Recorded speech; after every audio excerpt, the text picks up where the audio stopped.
เนาะก็เลยเสียดายครับผมเมื่อที่แล้วได้เอาลงให้อันเพิ่นอยู่บ่มันลงมือสุดท้ายแล้วครับลงส่วนมากจะลงวันสุดท้ายครับผมตอนวันก็โทรหาอยู่ครับผมแต่ว่านั่นเจ๊ไม่ว่างมั้งโอ้ตอนที่ชายโทรมาแล้วบอกครับผมก็ว่าจะลงคลิปให้แหละครับมันแดดฮ้อนบ่เป็นตาอยู่ในห้องแต่มาเล่นอยู่ข้างหน้าบ้านมันฮ้อนฝนก็บ่ตกมื้อนี้ใครแน่มื้อนี้ไปแดดมาแล้วเอาครับผมเนาะเห็นเมื่อคืนนี้เพิ่งเห็นเมื่อคืนนี้เที่ยงคืนสวดมนต์แล้วก็เห็นเห็นแล้วกันสวดมนต์แล้วก็ภาวนาว่าวันให้ครับผมเนาะยับได้อันตรงกับอันลูกอันซื้อลอตเตอรี่ไว้เด้อว่าซั่นได้ลอตเตอรี่ใบเดียวครับผมอันแต่47บ่มีไปซื้อไปได้74ใบสุดท้ายล่ะของแผงก็เลยเสี่ยงอันเมื่อคืนนี่ก็เลยอันสวดมนต์ภาวนาว่าเลขเสียงทายเนี่ยให้จับได้ตรงกับลอตเตอรี่เด้อจะดอกคือเลขเสียงทายของเจนี่เนาะเข้ามาทุกงวดเนาะครับเนาะบ่ค่อยลดได้ล่ะก็ยังเมาอยู่โอ้ยแต่แม่นอันอยู่ต่างจังหวัดแถวแอดมินน่ะคนสกลเด้อจ้าในดังเอาเซียนอย่างแหละสายไหมเซียนสกลเด้อพี่น้องคนสกลครับผมเพิ่นให้มาถืออีหลีพี่น้องเนาะเข้าทุกงวดเนาะแต่ว่าแอดมินบ่ได้ทำคลิปลงให้แต่ว่าส่วนมากจะลงโค้งสุดท้ายเมื่อสรุปเมื่อสุดท้ายเลขเสียงทายที่ลงมือหวยออกแต่งวดนี้สิลงอันให้ก้อนครับผมมันได้สิได้เตรียมตัวท่านครับก็หมดแผงแล้วเลขเสียงทายหมายถึงแบบไหนครับผมเสียงทายกับอันพันกระดาษอันใส่หลอดนั่นแหละเห็ดมาอันเป็นปีเป็นซ่านแล้วก็เห็ดอยู่ผู้เดียวเห็ดแล้วก็เข้ากับคนจังเสียแบบลงใสนะครับผมเห็ดโบเป็นก็เข้าจริงๆครับผมเนาะเห็นเข้ามาทุกงวดเลยอันช่วงของสุดท้ายฟันธงเนี่ยเข้าจริงๆครับผมเนาะเพิ่นทรงให้อยู่พี่น้องเนาะแอดมินก็บ่ได้ทำคลิปแต่ว่าลงให้ตอนไลฟ์สดมื้อสุดท้ายเนาะส่วนมากจะเป็นอย่างนั้นแต่ว่าวันนี้มีโอกาสดีลงแต่เช้ามื้อนี้มีโอกาสดีครับผมเนาะฟังกันสดๆเลยเด้อพี่น้องเด้อเนาะเพราะว่ามันไปจับได้เลขดังเขาก็เลยเฝ้าลงป่านนี้ก็หาซื้อได้บุ74เนี่ยเลขดังบ่ครับ74โอ้ยหาบ่มีแล้วอันเมื่อนั้นก็ไปได้อันใบเดียวอันสุดท้ายของแผงไปได้อัน74แต่ก็บ่ยากอันคักปานใดเลยมัก47มันเหลือใบเดียวใบอัน74เลยเอาแล้วก็มันเสี่ยงเบิ่งอันตรวจมนต์แล้วก็เสียงทายเบิ่งให้มันจับให้มันตรงกับเลขลอตเตอรี่เด้อซะดอกครับผมจับได้ออกมาโอ้ยคือผีหลอกนี่แม่แอดมินเป็นไงครับที่วางสั่นคนลูกยากๆแล้วเนาะว่าเลขยังมันได้จับได้ตรงกันกับอันเลขที่น่ะอธิษฐานครับเป็นที่ได้ส่งให้เลยนะเอาสรุปครับผมเนาะจะมาย้ำตัวเลข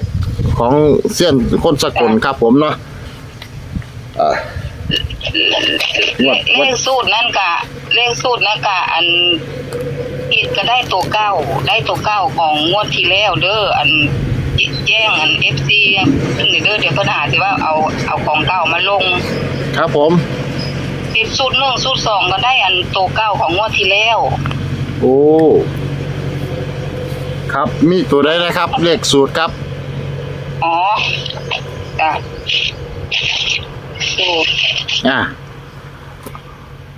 อันตัววิ่งอัน4 5แล้วก็0เอาใครสายรุดสายวิ่งไปที่4วิ่ง5วิ่ง0ครับจับคู่83 84 85 83 84 85จ้ะ93 94 95 93 94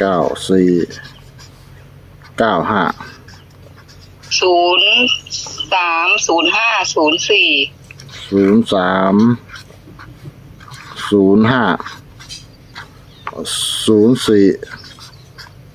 ตัวกัน4553กันก็3ตัวก็054นี่เลขฝันเด้อเลขฝันตั้งแต่ลงอันนั่นที่เลขบ่ครับผมตั้งแต่เหตุสูตรแล้วที่แรกบ่ฝันว่าวันพี่สาวตายครับพี่สาวอายุ54โอ้ก็เลยใส่อัน054คนตายเจ้จ้ะแต่บ้านเลขที่13แต่บ่ได้ลงดอกแต่เลข3ตัวเลขสูตรนี่894กับ950 894 950จ้ะก็เลขตัวเก่าสิมาอีกเด้องวดนี้เด้อจังสิเก่าล่าสุดจังสิเก่าอันเก่าแบบใดเตี้ยจ้ะมันเมื่อวานนอนกลางเว้นเป็นบ้านอนบ่รู้ฝันมืดมืดเว้นครับผมฝันว่าได้ไปนอนไปนอนอยู่ในเรือนหลังเก่าไปรถไปเห็นเด็กน้อย2คนอ้ายกับน้องอันใหญ่ไล่ๆกันนี่แหละเด็กน้อยบุกี้ควบเองไล่ๆกันนะนั่งปิ้งไก่กินอยู่ซะในต่อภัยโอ้เรือนหลังเก่าบ้านเลขที่12โอ้จ้ะคนทุกคนก็เลยตีเป็นอันไก่กับเก้าเนาะครับผมบ้านเลขที่ก็12ก็เลยตีเป็นอัน921จ้ะ9อันนี้ฟันรอบสายเด้รอบบ่ายฟันว่าวันได้ไปนอนเล่นอยู่ในเรือนหลังเก่านั่นอีกนอนเล่นแล้วก็มันแฟน2คนนอนเล่นกลางเว้นนั่นแหละรับในเรือนหลังเก่าเดี๋ยวบ้านเลขที่12นะครับผมแล้วรอบกลางคืนฝันว่าเอาเปที่เขากลางนอนนะแต่แม่นเปแขวงเด้เปกลางนอนเนี่ยเป็นกลางนอนอยู่ยอดธาตุที่ผู้เฒ่าบ้านนาเขาเก็บกระดูกไว้ในธาตุหัวแหลมในกลางหน้าในกลางทุ่งนาบ้านคอยน่าสกลนะครับไม่ยังมันนอนตื่นแล้วก็ฝันแล้วก็ตื่นแล้วก็มันจะมาฝันต่ออีกก็เห็นอยู่แต่เรือนแต่หลังเก่านะโอ้บ้านเลขที่12นี่เต้จ้ะแต่ฝันว่ากลางคืนน่ะฝันว่าเป็นกลางเปนอนอยู่ในยอดธาตุกลางนาธาตุเก็บกระดูกปู่ย่านะเป็นนอนในสั่นเนาะเป็นเลขอย่างแล้วโอ้ฝันว่าวันได้นอนอยู่ในเรือนน่ะรอบเช้ากับรอบสายๆกับรอบบ่ายน่ะฝันอยู่ในเรือน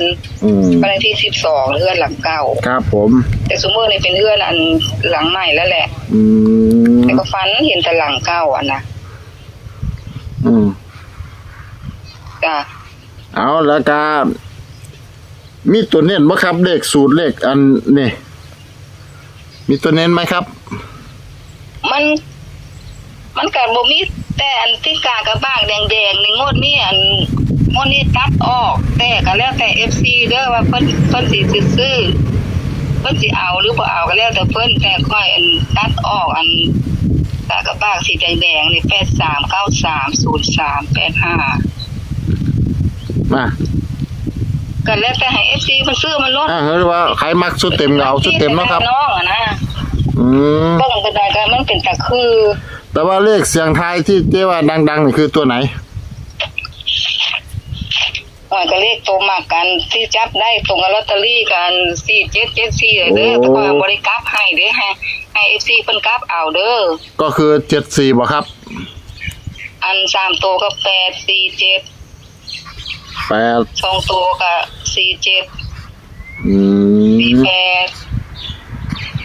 83 82 72 43โอ้ก็กลับอยู่ในสูตรพร้อมแม่นบ่ครับจ้าให้เพิ่นกลับโตนำเพราะว่าข่อยบ่ได้เขียนกลับลงเอาเห็นบ่มีแต่เลขตัวเก่าเห็นบ่อันมหาเฮงสังเกตบ่มีแต่เลขตัวเก่า อืม มันสิออกเก้าอันใดแค่นั้นล่ะ อืม ฝันอย่างมาฝันซ้ำๆซากๆ2-3เทื่อขนาดห้อนนั่นยังเป็นบ้านนอนฝันเมื่อเป็น เอาใครที่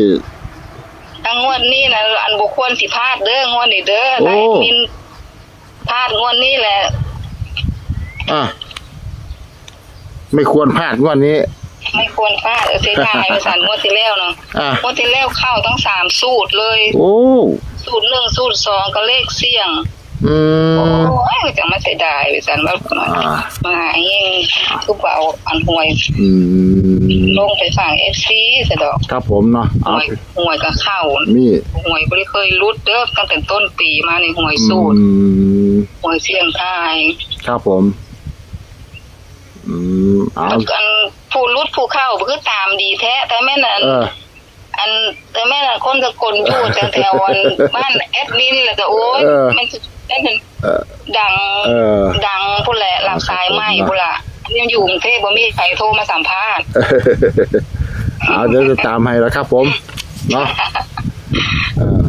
เอาประมาณนี้นะครับเนาะ จ้า เอาขอบคุณครับผม จ้า เอา สวัสดีจ้า